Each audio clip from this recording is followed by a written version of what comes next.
হরে কৃষ্ণ। আপনারা দেখছেন আসানসোল এসডিটিভির সৌজন্যে আসানসোল ইস্কনের সহযোগিতায় গীতা পাঠ এবং ভজনের অনুষ্ঠান। পাঠ করে শোনাবেন ডক্টর প্রেমাঞ্জন দাস প্রভু এবং তার সাথে ভজন পরিবেশন করব আমি, শ্রীমতী মহুয়া মুখার্জি। আমাদের সাথে শ্রীখোলে রয়েছে শ্রী সাগর দাস প্রভু এবং কিবোর্ডে রয়েছে রাজেশ মণ্ডল প্রভু। আমি এখন জয় রাধা মাধব দিয়ে শুরু করছি, তারপরে প্রভু পাঠ করে শোনাবেন।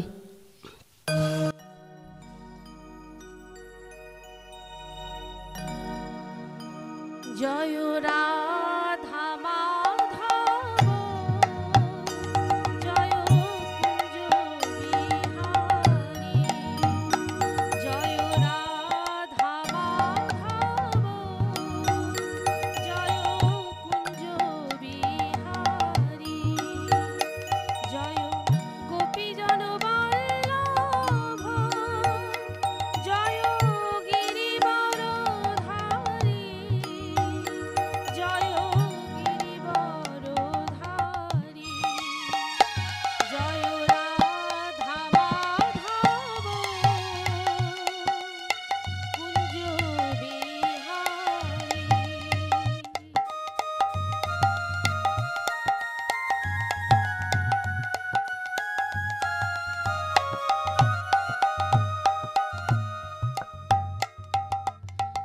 যশোদানন্দন ব্রজজন রঞ্জন, যশোদানন্দন ব্রজজন রঞ্জন, যশোদানন্দন ব্রজজন রঞ্জন, যশোদানন্দন ব্রজজন রঞ্জন, যশোদানন্দন ব্রজজন রঞ্জন, যশোদানন্দন ব্রজজন রঞ্জন, যমুনা তীর বনচারী, জয় কুঞ্জ বিহারী, জয় রাধা মাধব কুঞ্জ বিহারী। হরে কৃষ্ণ হরে কৃষ্ণ কৃষ্ণ কৃষ্ণ হরে হরে, হরে রাম রাম রাম হরে হরে, হরে কৃষ্ণ কৃষ্ণ কৃষ্ণ হরে হরে, হরে রাম রাম রাম হরে হরে, হরে কৃষ্ণ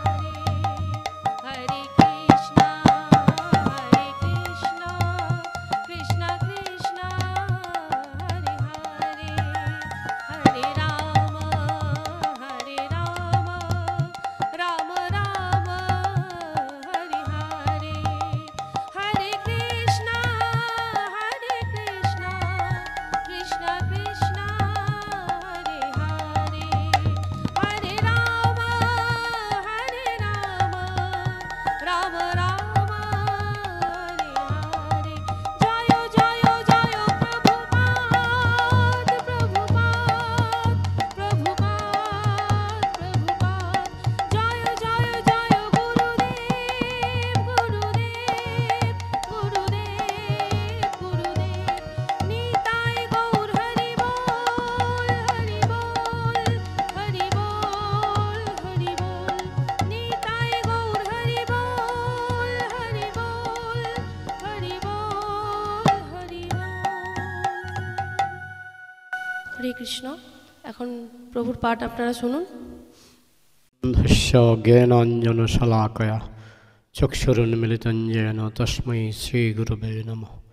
जय श्रीकृष्ण चैतन्य प्रभु नित्यानंद, श्री अद्वैत गदाधर शिवासादि गौरभक्तवृंद।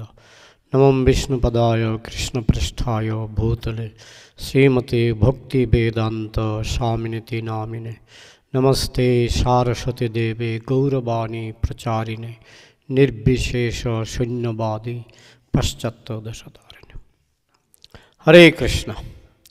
তো আজ আমরা শ্রীমদ্ ভগবদ্গীতার পঞ্চম অধ্যায়ের 29 নম্বর শ্লোক থেকে শ্রবণ করব। ভক্তারং জগতপসাম সর্বলোক মহেশ্বরম সুহৃদম সর্বভূতানাম জ্ঞাত্তামাম শান্তিমৃচ্ছতি।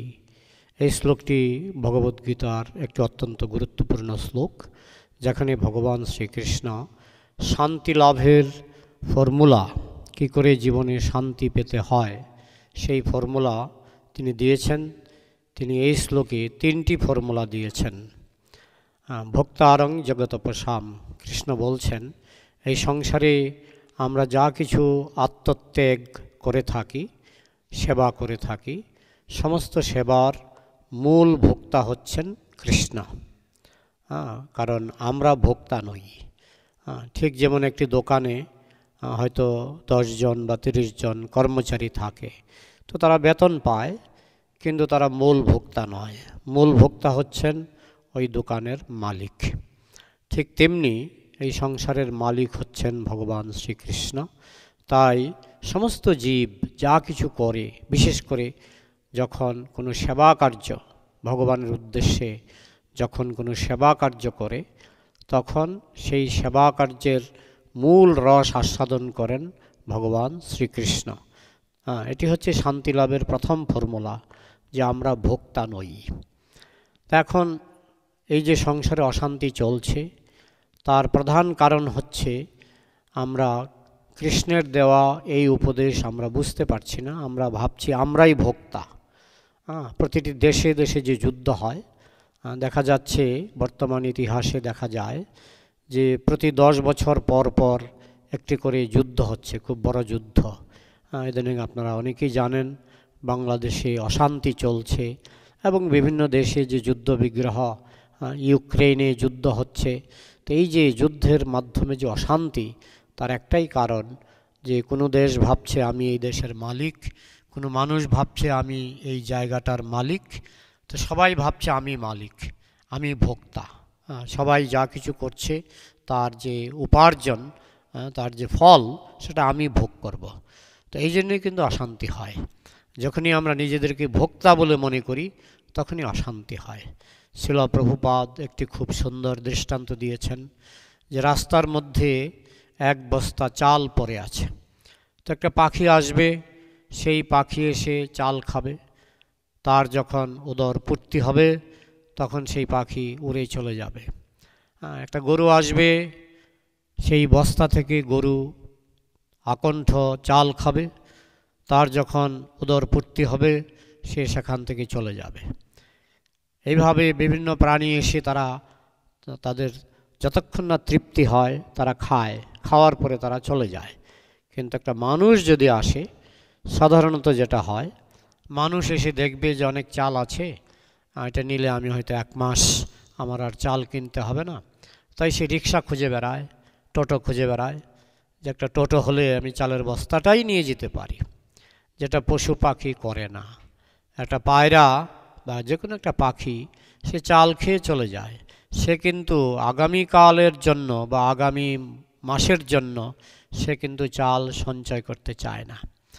কিন্তু মানুষ কিন্তু সেরকম নয়। অধিকাংশ মানুষ তারা চিন্তা করে আগামীকাল কী খাবো, তার আগামী মাসে কী খাবো, আগামী বছর কী খাবো, এবং জীবনের শেষ মুহূর্ত পর্যন্ত আমার কী কী দরকার, সেগুলি সে একসঙ্গেই সঞ্চয় করতে ভালোবাসে।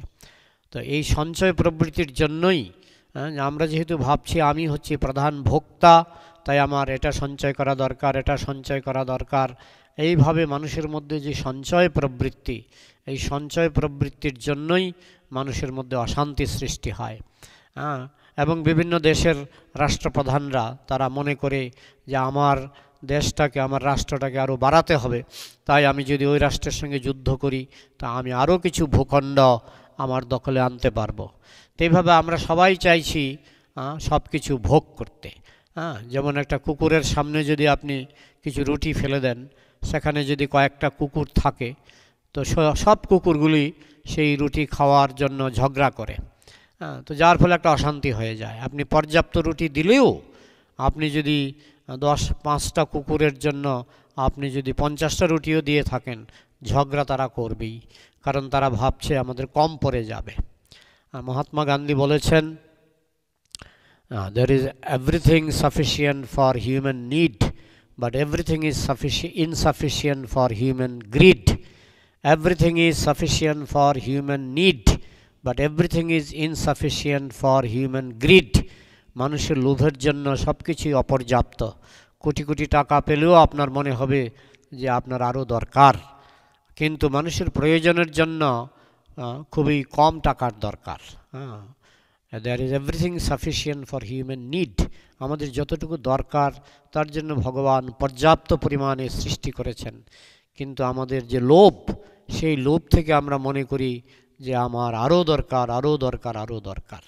তো আমরা এইভাবে নিজেদেরকে ভোক্তা বলে মনে করি, কিন্তু ভগবদ্গীতায় কৃষ্ণ বলেছেন, যতক্ষণ তুমি নিজেকে ভোক্তা বলে মনে করবে ততক্ষণ পর্যন্ত অশান্তি চলবে, অশান্তি বাড়বে, এবং এটি হচ্ছে অশান্তির মূল কারণ। আর শান্তির ফর্মুলা, 1 নম্বর ফর্মুলা কৃষ্ণ দিলেন যে কৃষ্ণ হচ্ছেন ভোক্তা। আমরা যা কিছু করি, যেমন দোকানের কর্মচারীরা যা কিছু কাপড় চোপড় বিক্রি করে, তার প্রধান যে লভ্যাংশ, তার প্রধান যে প্রফিট, সেটা দোকানের মালিক তিনি গ্রহণ করেন। কিন্তু কোনো কর্মচারী যদি সেখানে ভাগ বসাতে চায় তাহলে অশান্তি আছে, মালিক টের পেলে তাকে বহিষ্কার করে দেবে।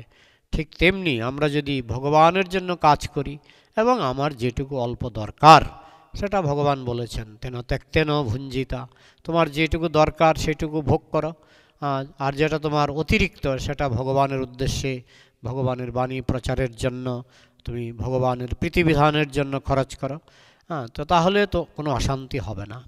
তো এটি হচ্ছে শান্তি লাভের প্রথম ফর্মুলা, ভোক্তারং যজ্ঞতপসাম সর্বলোক মহেশ্বরম। এবং দ্বিতীয় ফর্মুলা, শান্তি লাভের দ্বিতীয় ফর্মুলা যেটা কৃষ্ণ আমাদেরকে দিচ্ছেন, যে আমি হচ্ছে মালিক। এগুলি পরস্পর সংযুক্ত, যিনি ভোক্তা তিনি মালিক, এটাই স্বাভাবিক। তো কৃষ্ণ বলছেন, আমি হচ্ছি সমস্ত গ্রহ নক্ষত্রের মালিক, তুমি মালিক নও। আমরা এখানে 2 দিনের জন্য এসেছি, আমরা যখন এই পৃথিবীতে প্রবেশ করি আমরা তো কিছু নিয়ে আসি না, আমাদের হাতগুলি তখন বন্ধ থাকে। এরকম দেখবেন, একটা বাচ্চা যখন জন্মায় তখন তার 2টো হাত বন্ধ থাকে, তার মানে কি কিছু নাই, কিন্তু সে চাইছে আরও কিছু ধরি, কিছু আমি গ্রহণ করি। তো এইভাবে আমরা খালি হাতে আসি, আর মৃত্যুর সময় নাকি হাতগুলি এরকম থাকে। জন্মের সময় হাতগুলি মুষ্টিবদ্ধ থাকে, মৃত্যুর সময় হাতগুলি এরকম খোলা থাকে, মানে যেন মৃত ব্যক্তি বলতে চায়, দেখুন আমি খালি হাতে যাচ্ছি, খালি হাতে এসেছিলাম, খালি হাতে চলে যাচ্ছি। যদি আমি লক্ষ লক্ষ টাকা, কোটি কোটি টাকা রোজগার করেছি, আমি 1 পয়সাও সঙ্গে নিয়ে যেতে পারছি না। সুতরাং আমি মালিক নই, আমি এখানে ভাড়াটিয়ার মতো কিছুদিন ছিলাম, এবার আমার কর্ম শেষ, আমার এখন এখান থেকে খালি হাতে বিদায় নিতে হবে। কিন্তু আমরা যখন মনে করি আমি মালিক, তখনই আমাদের আসক্তি জন্মায়। প্রতিদিন কত গাড়ি অ্যাক্সিডেন্ট হয়, আমরা কিন্তু অত দুঃখ করি না, কিন্তু যখন আমার নিজের গাড়িটা অ্যাক্সিডেন্ট হয় তখন আমার প্রচণ্ড দুঃখ হয়। তার কারণ হচ্ছে আমি ভাবছি আমি এই গাড়িটার মালিক। তাই মালিক যখনই মনে করি, তখনই আমার সেই জিনিসটা নষ্ট হলে, আমি যদি মনে করি আমি আমার গাড়ির মালিক, বাড়ির মালিক, তখন সেই গাড়ি বাড়ি যদি নষ্ট হয় আমার খুব ব্যথা হয়। কিন্তু কত গাড়ি বাড়ি, যেমন একটা ভূমিকম্প হলো কিছুদিন আগে, কত গাড়ি বাড়ি নষ্ট হয়ে গেল, আমার তেমন কোনো কষ্ট হয়নি। কিন্তু যদি আমার নিজের বাড়ি ভূমিকম্পে ভেঙে যায়, যদি আমার নিজের গাড়ি অ্যাক্সিডেন্টে নষ্ট হয়ে যায়, আমার খুব কষ্ট হয়। তো এই কষ্টের মূল কারণ হচ্ছে আমি মনে করছি আমি মালিক। এটা সমস্ত প্রাণীর মধ্যেই আছে। যেমন অনেক বাড়িতে ইঁদুর দেখা যায়, ইঁদুর।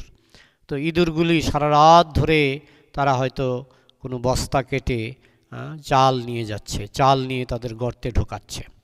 এখন তাদেরও মনে হচ্ছে আমি সারা রাত ধরে পরিশ্রম করে 1 বস্তা চাল থেকে আমি হয়তো 2 কেজি চাল সারা রাত ধরে সরিয়েছি। তো সে ভাবতে পারে আমি মালিক, আমি 2 কেজি চালের মালিক। কেন না, আমি পরিশ্রম করেছি, আমি নাইট ডিউটি করেছি। ইঁদুর ভাবতে পারে যে আমি নাইট ডিউটি করে 2 কেজি চাল সরিয়েছি, তাই আমি মালিক। তো আমরাও ভাবতে পারি যে আমরা দিনের বেলায় ডিউটি করছি, রাত্রিবেলায় ডিউটি করছি, তাই আমরা যা কিছু বেতন পাচ্ছি আমি তার মালিক। তো সেইভাবে ইঁদুরও ভাবতে পারে আমি সারা রাত ডিউটি করেছি, নাইট ডিউটি করেছি, করে আমি যে 1 কেজি চাল বা 2 কেজি চাল সংগ্রহ করেছি আমি তার মালিক। তখন আমরা বলবো না না, তুমি মালিক নও, তুমি তো আমার বস্তা থেকে চাল নিয়ে গেছো, তুমি তো চোর। তো কৃষ্ণ সেই কথাই বলছেন, স্তেন এব স। কৃষ্ণ বলছেন তোমরা সবাই চোর, কারণ তোমরা কৃষ্ণের বস্তা থেকে জিনিস নিয়ে যাচ্ছ। ইঁদুর যেমন তোমার বস্তা থেকে কিছু চাল চুরি করে সে মালিক হতে পারে না, ঠিক তেমনি আমরা যা কিছু নিয়েছি সব কৃষ্ণের বস্তা থেকে। এই পৃথিবীটা হচ্ছে কৃষ্ণের বস্তা। এখান থেকে আমরা কেউ ইট পাথর নিয়ে বিল্ডিং বানাচ্ছি, আমরা এখান থেকে টাকা পয়সা সংগ্রহ করে আমরা মালিক হওয়ার চেষ্টা করছি। তো ইঁদুর যে কারণে মালিক নয়, ইঁদুর যদিও নাইট ডিউটি করছে, তবু সে যেহেতু আমার বস্তা থেকে চাল কেটে নিচ্ছে তাই সে মালিক নয়। ঠিক তেমনি আমি যেহেতু কৃষ্ণের বস্তা থেকে, এই সংসারটা হচ্ছে ভগবানের একটা বস্তার মতো, আমরা যদি ভগবানের বস্তা থেকে, আমরা বলি কৃষ্ণের বস্তা থেকে আমরা যদি কিছু চুরি করি আমরা মালিক হতে পারি না। আমরা জন্মসূত্রে যখন আমরা পৃথিবীতে প্রবেশ করি আমরা খালি হাতে আসি, বলা হয় আইসো ল্যাংটা যাইবা ল্যাংটা। আমরা ল্যাংটা হয়ে মানে উলঙ্গ হয়ে আমরা এই পৃথিবীতে প্রবেশ করেছিলাম, আবার যাওয়ার সময়ও আমাদের কাপড় চোপড় সব পুড়িয়ে দেওয়া হবে। তো এইভাবে আমরা তো কিছুই সঙ্গে নিয়ে যেতে পারবো না, কিন্তু তার মাঝখানে আমাদের যে মালিকানা বোধ সেটা হচ্ছে ইঁদুরের মালিকানার মতো।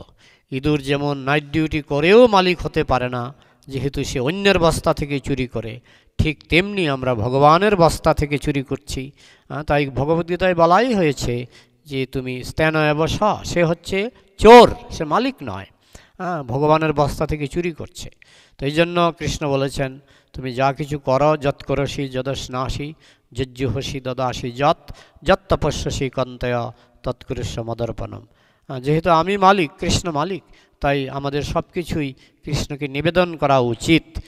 তাহলে কৃষ্ণ আমাদের, আমরা যে চুরি করে আমরা যে সঞ্চয় করছি ইঁদুরের মতো, সেটা আর হবে না, তখন আর অশান্তি হবে না। এই যে যুদ্ধগুলি হচ্ছে, যুদ্ধগুলি কেন হচ্ছে?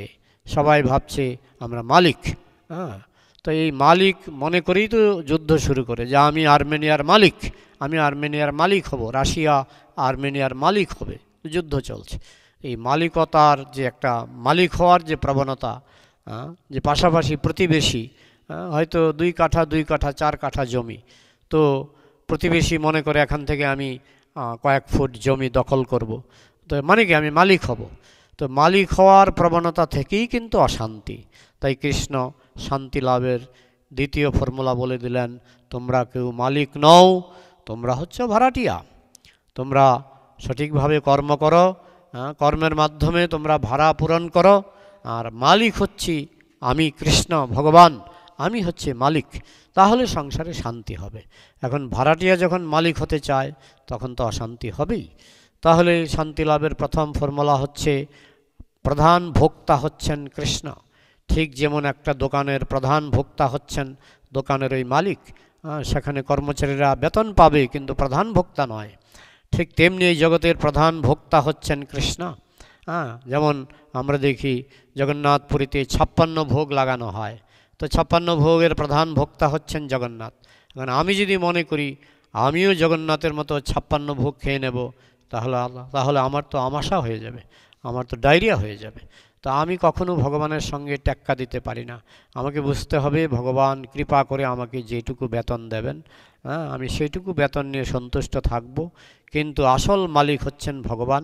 তাই আমার যা কিছু করণীয়, যেমন দোকানের কর্মচারীরা যা কিছু করে যে ইনকামটা হয় সেটা মালিকের হাতে তুলে দেয়। তাই আমাদেরও যদি আমরা শান্তি লাভ করতে চাই, আমাদের সামান্য ভরণ পোষণের জন্য যা কিছু দরকার সেটুকু আমরা গ্রহণ করতে পারি, সেটাও ভগবানকে নিবেদন করে আমরা গ্রহণ করতে পারি, আর বাকিটা ভগবানের বাণী প্রচারের জন্য, ভগবানের প্রীতিবিধানের জন্য আমরা খরচ করতে পারি, কারণ তিনি হচ্ছেন মালিক। তাহলে প্রথম ভগবান হচ্ছেন মালিক, এটা হচ্ছে শান্তির গোড়ার কথা। তারপর দ্বিতীয় ভোক্তারং যজ্ঞ তপসাম সর্বলোক মহেশ্বরম, না, প্রথম ভগবান হচ্ছেন ভোক্তা, তিনি হচ্ছেন এনজয়ার।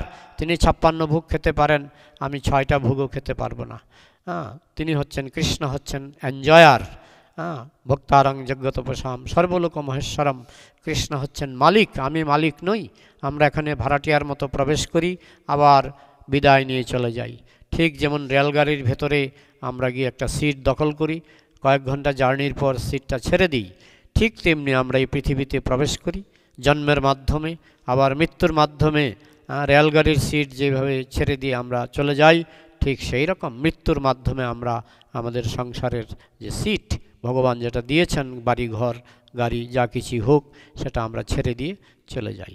তৃতীয় ফর্মুলা, ভক্তারং জগতপসাম সর্বলোক মহেশ্বরম সুহৃদম সর্বভূতানাম। ভগবান বলছেন যে আমি হচ্ছি সমস্ত জীবের সুহৃদ। 3 রকমের বন্ধু আছে, বন্ধু, মিত্র, সুহৃদ। 3 রকমের বন্ধু, বন্ধু, মিত্র, সুহৃদ। বন্ধু মানে আমি আপনাকে 1000 টাকা দিলাম, সাহায্য করলাম আপনার বিপদের সময়, এবং আমিও আমার বিপদের সময় আপনিও আমাকে 1000 টাকা দিলেন। হ্যাঁ, এই যে পরস্পর বিনিময়, এটাকে বলে বন্ধুত্ব।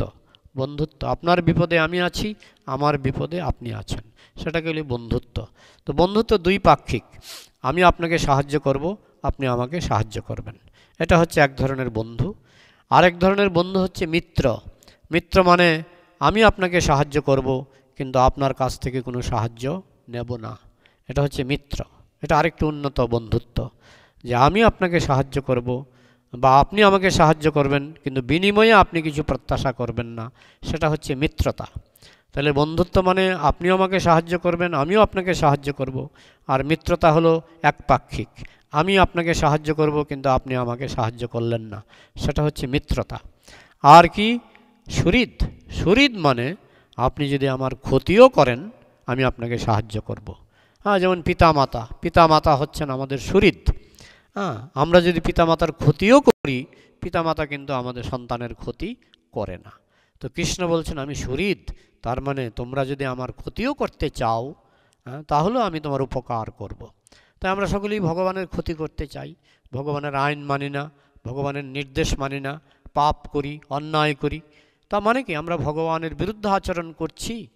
তাই আমরা একভাবে আমরা ভগবানের সঙ্গে শত্রুতা করার চেষ্টা করছি। কিন্তু কৃষ্ণ কখনই আমাদের শত্রু নন। এমনকি তিনি যখন তার শত্রুকেও শাস্তি দেন, তিনি কিন্তু শাস্তির মাধ্যমে তার উপকার করেন। ঠিক যেমন বাবা কোনো দুষ্ট সন্তানকে হয়তো একটা চড় দিলেন, কিন্তু সেটাতে বোঝা যায় না, যে বলা যায় না যে বাবা শত্রু হয়ে গেলেন। ঠিক তেমনি ভগবান আমাদের শাস্তি দিতে পারেন, কিন্তু তিনি কখনই আমাদের শত্রু নন। তিনি চান শাস্তির মাধ্যমে আমাদের পাপকে সংশোধন করবেন। আমরা যে পাপ করি, পাপ করলেই ভগবান আমাদেরকে শাস্তি দেবেন, এবং শাস্তির মাধ্যমে তিনি আমাদের সংশোধন করবেন। এবং তার উদ্দেশ্য হচ্ছে আমরা যেন এই জেলখানা থেকে মুক্ত হয়ে আমরা যেন ভগবানের ধামে প্রবেশ করতে পারি। তো এই জন্য ভগবানকে বলা হয় সুহৃদ, অর্থাৎ বন্ধু, মিত্র এবং সুহৃদ। এই 3 প্রকার বন্ধুত্বের মধ্যে ভগবান হচ্ছেন, তিনি বলছেন সুহৃদম সর্বভূতানাম, আমি সমস্ত জীবের সুহৃদ। তাই দেখবেন ভগবান সমস্ত জীবকে সাহায্য করছে। একটা সাপকেও তিনি খাবার দিচ্ছেন, একটা গুন্ডাকেও তিনি খাবার দিচ্ছেন। জেলখানার মধ্যে যেমন গুন্ডা বদমাইশেরও খাবার পায়, ঠিক তেমনি ভগবান কিন্তু এই জেলখানার মধ্যে আমরা হচ্ছি অনেকটা অপরাধী, কয়েদি, কিন্তু এর মধ্যেও কিন্তু ভগবান আমাদের জন্য কত কিছু দিচ্ছেন, আমাদের যা যা প্রয়োজন। আমরা চোখ মেললেই দেখতে পাই, চোখ দিয়ে আমরা দেখি যে ভগবান কত রকমের রং বেরঙের সৃষ্টি করেছেন। অনেক সময় দেখা যায় কত রকমের পাখি, কত সুন্দর সুন্দর পাখি, যেমন ময়ূর পাখি, কত সুন্দর সুন্দর পাখি। তো অনেকেই বলে যে এগুলি এমনি এমনি সৃষ্টি হয়েছে। আমরা এই এমনি এমনি থিওরি আমরা মানি না। আমরা বলি এর পেছনে কোনো শিল্পীর হাত আছে, এবং সেই শিল্পী হচ্ছেন ভগবান। তাই চোখ দিয়ে আমরা ভগবানের মহিমা আমরা হৃদয়ঙ্গম করতে পারি। কর্ণ দিয়ে যখন কেউ সুন্দর গান গায়, আমরা কর্ণ দিয়ে বুঝতে পারি এই কণ্ঠস্বর ভগবান সৃষ্টি করেছেন। না হলে ভগবান সবাইকে পশুর মতো বোবা বানিয়ে দিতে পারতেন, কিন্তু ভগবান এই কণ্ঠস্বর দিয়েছেন যে কণ্ঠস্বর দিয়ে মানুষ সুন্দর সুন্দর গান গাইতে পারে। তো এই কর্ণ দিয়ে আমরা এইভাবে ভগবানকে উপলব্ধি করতে পারি। এটা এমনি এমনি হয়ে যায়নি যে এমনি এমনি একজন সুন্দর গান গাইছে, না, যেমন একটা পাখি বা একটা কুকুর, সে ইচ্ছা করলেও গান গাইতে পারবে না মানুষের মতো, কিন্তু ভগবান মানুষকে এমন একটা সামর্থ্য দিয়েছেন, সব মানুষকে দেননি, কিছু কিছু মানুষকে এমন একটা সামর্থ্য দিয়েছেন যে মানুষ সুন্দর সুন্দর গান গাইতে পারে। তাই আমরা কর্ণ দিয়ে ভগবানের মহিমা বুঝতে পারি, যেগুলি ভগবানের দান। চক্ষু, কর্ণ, নাসিকা, কত ফুলে কত গন্ধ, বিভিন্ন ফুল, বিচিত্র ফুলে বিচিত্র গন্ধ তো ভগবান সৃষ্টি করেছেন, না হলে মানুষের পক্ষে সম্ভব নয়। একই মাটি, একই জল, একই সূর্যের আলো, কিন্তু গন্ধ কিন্তু বিচিত্র বিচিত্র, বিভিন্ন রকমের গন্ধ। তাই নাসিকা দিয়েও আমরা ভগবানের মহিমা উপলব্ধি করতে পারি। যারা মনে করে এগুলি এমনি এমনি হয়ে গেছে, যে বিভিন্ন ফুলের বিভিন্ন গন্ধ, বিভিন্ন মশলার বিভিন্ন গন্ধ, এগুলি এমনি এমনি হয়ে গেছে, এটা ভক্তরা স্বীকার করেন না। ভক্তরা আস্তিক, তারা জানেন এর পেছনে একজন কারিগর আছেন। চক্ষু, কর্ণ, নাসিকা, জিহ্বা, জিহ্বা দিয়ে আমরা কত রকমের টক, ঝাল, মিষ্টি, কত রকমের সুস্বাদু খাবার আমরা আস্বাদন করি। কোনো মানুষ এগুলি সাধারণত তৈরি করতে পারে না, এগুলি ভগবানের দান। চক্ষু, কর্ণ, নাসিকা, জিহ্বা, ত্বক দিয়ে আমরা স্পর্শ সুখ অনুভব করি, সেটাও ভগবানের দান। মানুষ কখনো এই স্পর্শ সুখ উপভোগ করার যে ব্যবস্থা, সেটা মানুষ করতে পারে না। কোনো ফ্যাক্টরিতে নারী পুরুষ সৃষ্টি হয় না, এগুলি ভগবানের দান। তো যারা বলে এমনি এমনি হয়ে গেছে, এমনি এমনি হয়ে গেছে, আমরা যারা ভক্ত, আমরা সেইভাবে আমরা বলি না। আমরা জানি এর পেছনে ভগবানের হাত আছে। ফুলের মধ্যে কি সুন্দর সুন্দর মধু, যে কোনো একটা সৃষ্টিকে ধরলে ভগবানের অস্তিত্ব বোঝা যায়, উপলব্ধি করা যায়। যে মধু একই মাটি থেকে, একই জল, একই সূর্যের আলো থেকে মধু সৃষ্টি হচ্ছে, মানুষের পক্ষে মধু তৈরি করা সম্ভব নয়। আবার এই মধু দেখুন, আপনি ফুলে ফুলে ঘুরে আপনি সংগ্রহ করতে পারবেন না। সেই জন্য ভগবান মৌ পোকা বানিয়েছেন, এবং মৌ পোকা এরা ফুলে ফুলে ঘুরে মধু সংগ্রহ করে নিয়ে যায়, সেখান থেকে আপনি কিছুটা অংশ নিতে পারেন। তো এইভাবে আমরা দেখি আমাদের খাদ্যের জন্য ভগবান গোমাতা সৃষ্টি করেছেন, যেখান থেকে আমরা দুধ, ঘি, মাখন, ছানা পেতে পারি। তো এইভাবে আমরা বুঝতে পারি ভগবানই হচ্ছেন আমাদের সবচেয়ে বড় বন্ধু। ভগবান যদি আমাদেরকে সঠিকভাবে খাদ্য সরবরাহ না করেন, তাহলে আমরা না খেয়ে মরব। তো এই হচ্ছে শান্তির ফর্মুলা। ভক্তারং জগতপসাম সর্বলোক মহেশ্বরম সুহৃদম সর্বভূতানাম জ্ঞাত্তামাং শান্তিমৃচ্ছতি। কোনো ভক্ত যদি তিনটি তত্ত্ব বুঝতে পারে, যে ভগবান হচ্ছেন ভোক্তা, আমি ভোক্তা নই। যখনই আমি ভোক্তা সাজার চেষ্টা করি, আমি ভোক্তা, আমি একটু মদ খাই, আমি ভোক্তা, আমি একটু উচ্ছৃঙ্খল যৌন জীবন যাপন করি, তখনই আসবে যত ভোগ তত রোগ, যত ভোগ তত রোগ। তো এই জন্য আমাদের যদি জীবনে শান্তি পেতে চাই, যদি সমাজে শান্তি আনতে চাই, আমাদের প্রথমেই বুঝতে হবে আমি ভোক্তা নই। আমি যখন লোভের বশবর্তী হয়ে ভোক্তা সাজার চেষ্টা করব, তখনই কিন্তু অশান্তি এবং কষ্ট, সেটা হতে পারে পারিবারিক কষ্ট, সেটা হতে পারে সামাজিক কষ্ট, সেটা হতে পারে রাষ্ট্রীয় যুদ্ধ বিগ্রহ। একই কারণ, যখন কোনো রাষ্ট্র মনে করে আমি মালিক, তখনই কিন্তু যুদ্ধ বিগ্রহ হয়। ভোক্তারং জগতপসাম সর্বলোক মহেশ্বরম, ভগবানই হচ্ছেন মালিক, দুনিয়ার মালিক। এটা শুধু সনাতন ধর্মে বলা হয় না, এটা মুসলমানরাও স্বীকার করে দুনিয়ার মালিক, তারা আল্লাহকে দুনিয়ার মালিক বলে। ঠিক সেরকম খ্রিস্টানরাও ভগবানকে দুনিয়ার মালিক মনে করে। তো এই কথাটা পৃথিবীর সমস্ত শাস্ত্রেই স্বীকৃত হয়েছে যে একমাত্র ভগবানই হচ্ছেন দুনিয়ার মালিক। যে কথা ভগবান শ্রীকৃষ্ণ আরও স্পষ্ট করে বললেন যে আমি হচ্ছি দুনিয়ার মালিক। তাহলে ভক্তারং জগতপসাম সর্বলোক মহেশ্বরম সুহৃদম সর্বভূতানাম, ভগবানই হচ্ছেন আমার সবচেয়ে বড় বন্ধু, তার থেকে বড় বন্ধু আর কেউ নাই। আমরা এটা টের পাই অসুস্থ অবস্থায়। যখন আমরা অসুস্থ হয়ে পড়ি, তখন আমরা বুঝতে পারি সংসারে যাদেরকে অতি আপন ভেবেছিলাম, তারা কিন্তু ততটুকু আপন নয়। তবে হ্যাঁ, যদি ভগবান চায়, আপনাকে অনেকে সাহায্য করতে আসবে। আপনি অসুস্থ, কিন্তু ভগবান চাইলে পরে আপনাকে কিন্তু অনেকেই সাহায্য করতে আসবে। তো বুঝবেন যে এই যে সাহায্য মানুষ করছে, সেটা কিন্তু মানুষ হচ্ছে নিমিত্ত মাত্রং ভবশৈব্য সাচিন, মানুষ হচ্ছে নিমিত্ত মাত্র। ভগবান যদি আপনার উপর সন্তুষ্ট থাকে, মৃত্যুর সময়ও আপনি ভগবানের সাহায্য পাবেন। আর ভগবান যদি আপনার উপর অসন্তুষ্ট থাকে, কি জীবিত অবস্থা, কি কি মৃত অবস্থা বা মৃত্যুর সময় সর্ব অবস্থাতেই আপনি অশান্তি পাবেন এবং লোকজন আপনাকে সহযোগিতা করবে না, সাপোর্ট করবে না। আপনি দেখবেন আপনার জীবদ্দশাতেই আপনি যাদেরকে বন্ধু বলে ভেবেছিলেন তারা আপনার বিপক্ষে চলে যাবে। এই জন্য যে ভক্ত সে জানে সংসারে কেউ আমার আসল বন্ধু নয়, আমার আসল বন্ধু হচ্ছেন ভগবান শ্রীকৃষ্ণ, যেটা ভগবদ্গীতায় ভগবান শ্রীকৃষ্ণ ঘোষণা করেছেন, সুহৃদম সর্বভূতানাম জ্ঞাত্বামাং শান্তিমৃচ্ছতি। এইভাবে যদি তিনটা ভাবে আমাকে বুঝতে পারো, যদি এই তিনটা যে কথা কৃষ্ণ বললেন, এই তিনটা কথা যদি আমরা বুঝতে পারি, আমরা বলি শান্তির তিন ফর্মুলা। এছাড়া শান্তির আর কোনো ফর্মুলা নাই। এই তিনটা ফর্মুলার বিপরীত ফর্মুলাগুলি দেখুন। ভোক্তারং আমি ভোক্তা, আর কেউ ভোক্তা নয়, আমি ভোক্তা, অশান্তি হবে। যেমন কুকুরের মধ্যে ঝগড়া হয়। যজ্ঞ তপসাম সর্বলোক মহেশ্বরম, আমি মালিক, অশান্তি হবে। আমি যখনই ভাববো আমি মালিক, অশান্তি হবে। আমি যখনই ভাববো আমি বন্ধু, কি বন্ধু তুমি? কিছুই করতে পারো না। একটা মানুষ যখন অসুস্থ হয় কতটুকু করতে পারো? কিছুই করতে পারো না। কিন্তু ভগবান যদি চায় একটা মানুষকে সহজে তিনি এই ভব সংসার থেকে নিয়ে যেতে পারেন। অনেকে আছে বহু কষ্ট পায় মৃত্যুর আগে। আমি জানি একজন পলিটিক্যাল লিডার, উনি 9 বছর হাসপাতালে ছিলেন। আমার পরিচিত একজন মহিলা 20 বছর বিছানায় পায়খানা করেছেন। তো ভগবান চাইলে আপনি 20 বছর কেন 50 বছর বিছানায় পায়খানা করতে পারবেন। কিন্তু ভগবান যদি মনে করে যে না আপনাকে শান্তিতে নিয়ে যাবেন। আমি দেখেছি অনেকে চেয়ারে বসে হঠাৎ করে হার্ট অ্যাটাক হয়ে হঠাৎ করে দেহত্যাগ করেছেন, তেমন কোনো কষ্ট হয়নি। আবার অনেকে 20 বছর 30 বছর বিছানায় গড়াগড়ি করে কষ্ট পেয়ে মারা গেছেন। তো মূলে রয়েছেন কৃষ্ণ। কৃষ্ণ যদি মনে করেন যে তাকে শান্তিতে এই সংসার থেকে, যেমন পাকা ফল গাছ থেকে পেকে গেলে অটোমেটিক সেই ফল মাটিতে পড়ে যায়, তেমন কোনো টানা হেঁচড়া করতে হয় না। ঠিক সেই রকম আপনার যখন মৃত্যুর সময় হবে, আপনি পাকা ফলের মতো এই সংসার থেকে বিদায় নেবেন, আপনি টেরই পাবেন না।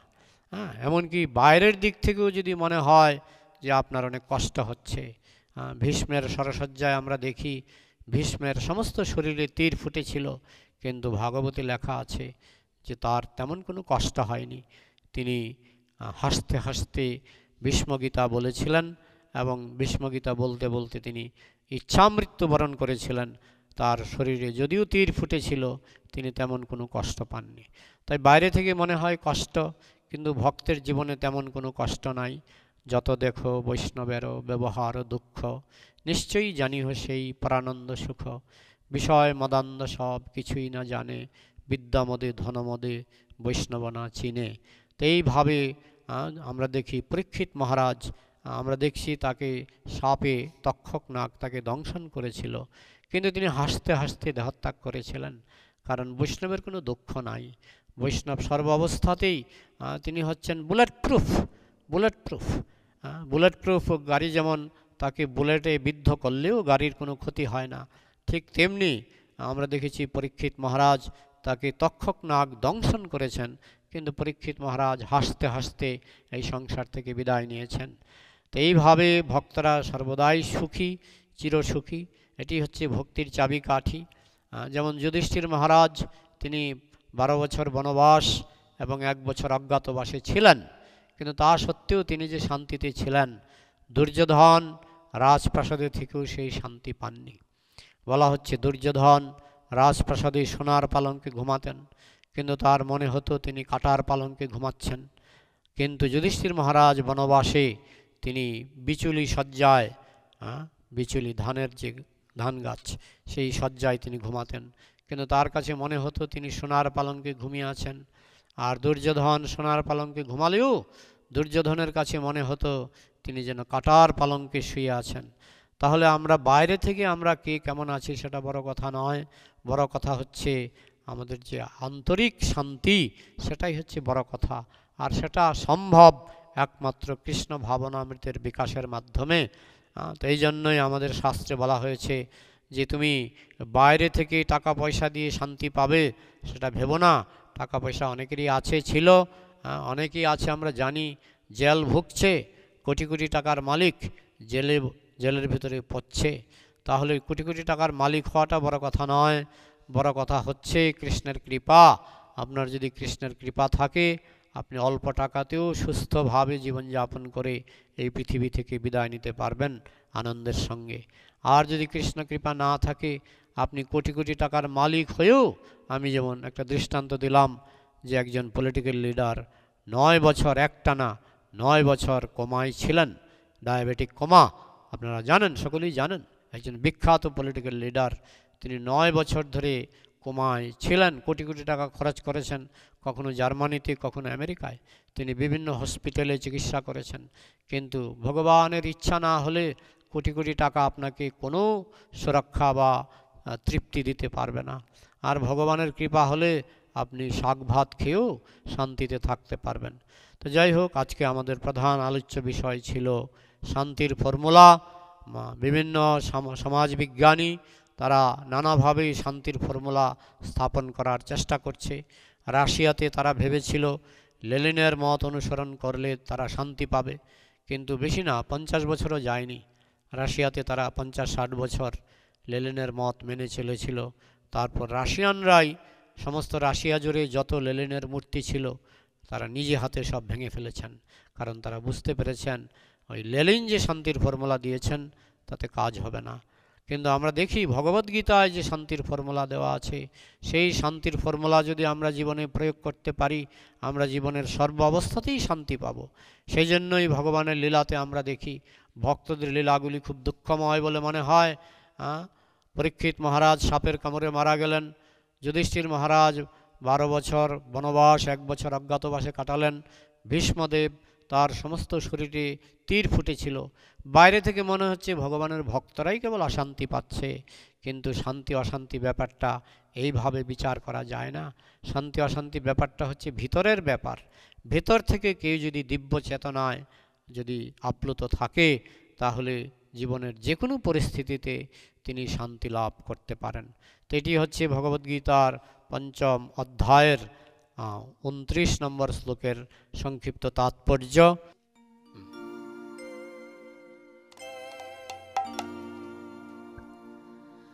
হরি বলবো আর মদন মোহন হেরিব গো, হরি বলবো আর মদন মোহন হেরিব গো, এই রূপেতে ব্রজের পথে চলিব গো, আমি এই রূপেতে ব্রজের পথে চলিব গো, হরি বলবো আর মদন মোহন হেরিব গো, হরি বলবো আর মদন মোহন হেরিব গো।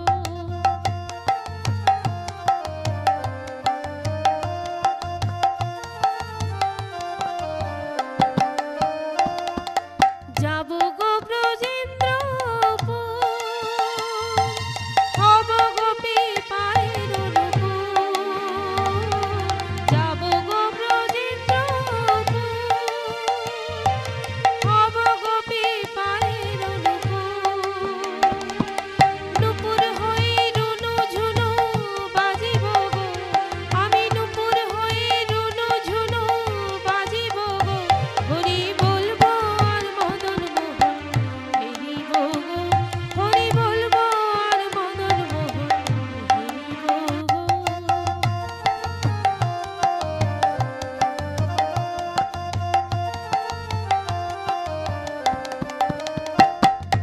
রাধা কৃষ্ণের রূপ মাধুরী দেখিব দু নয়ন ভরি, রাধা কৃষ্ণের রূপ মাধুরী দেখিব দু নয়ন ভরি,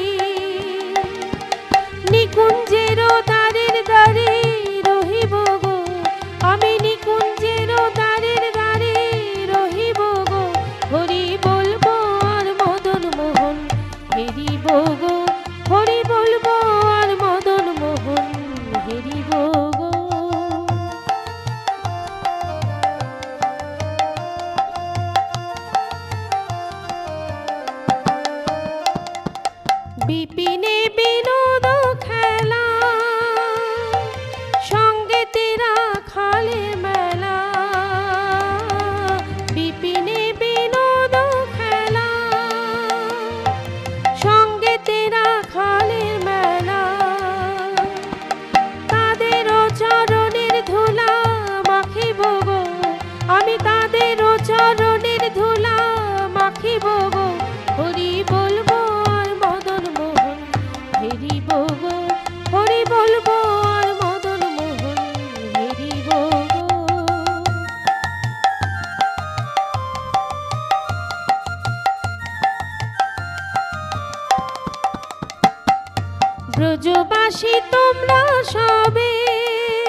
অভিলাষ পুরাও এবে,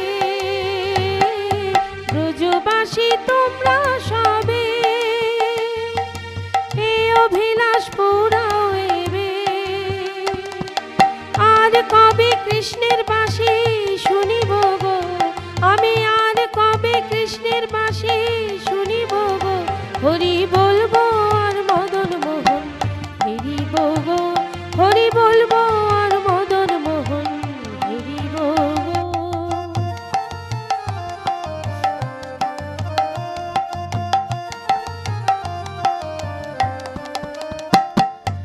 এ দেহ অন্তিম কালে রাখবো শ্রী যমুনার জলে, এ দেহ অন্তিম কালে রাখবো শ্রী যমুনার জলে। জয় রাধে গোবিন্দ বলে ভাসিব গো, আমি জয় রাধে গোবিন্দ বলে ভাসিব গো, হরি বলবো আর মদন মোহন হেরিব গো, হরি বলবো আর মদন মোহন হেরিব গো।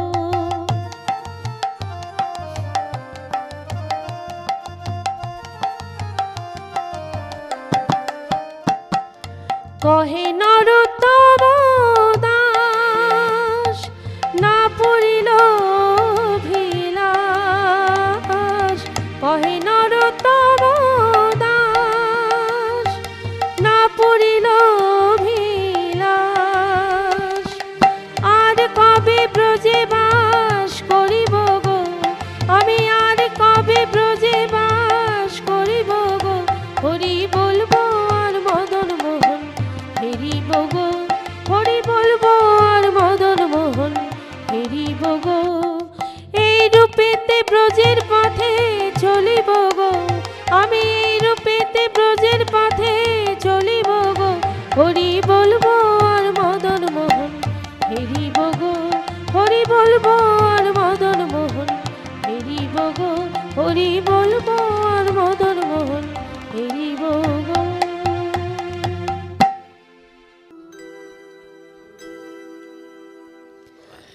राधा को नाम अनमोल बोलो राधे राधे, श्यामा को नाम अनमोल बोलो राधे राधे।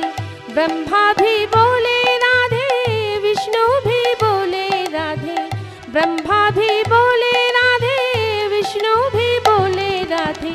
शंकर की डमरू से आवाज आवे राधे राधे। राधा को नाम अनमोल बोलो राधे राधे, श्यामा को नाम अनमोल बोलो राधे राधे।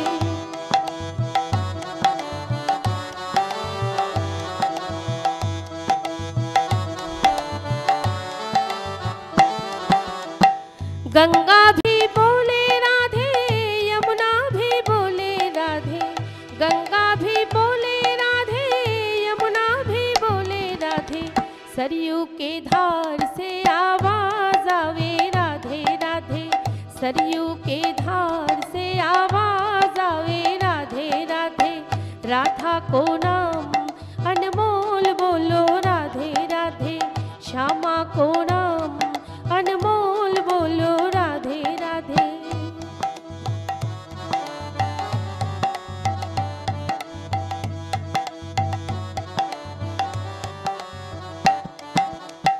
चंदा भी बोले राधे, सूरज भी बोले राधे, चंदा भी बोले राधे, सूरज भी बोले राधे। तारों के मंडल से आवाज आवे राधे राधे, तारों के मंडल से आवाज आवे राधे राधे। राधा को नाम अनमोल बोलो राधे राधे, श्यामा को नाम अनमोल बोलो राधे राधे।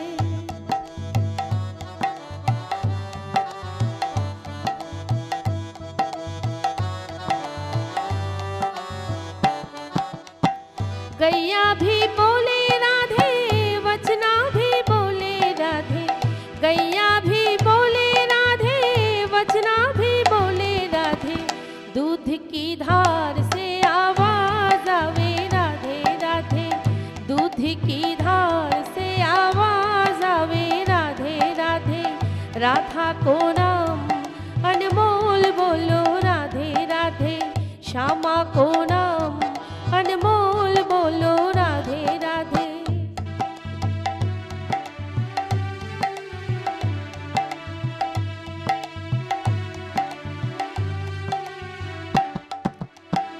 गोपी भी बोले राधे, ग्वाले भी बोले राधे, गोपी भी बोले राधे, ग्वाले भी बोले राधे, ब्रज की सब गलियों से आवाज आवे राधे राधे, ब्रज की सब गलियों से आवाज आवे राधे राधे, राधा को नाम अनमोल बोलो राधे राधे, श्यामा को नाम अनमोल बोलो राधे राधे, राधा को नाम अनमोल बोलो राधे राधे, श्यामा को नाम अनमोल बोलो राधे राधे, राधा को नाम अनमोल बोलो राधे राधे, श्यामा को नाम अनमोल बोलो राधे राधे।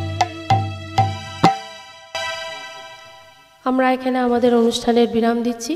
হরে কৃষ্ণ, হরি বল।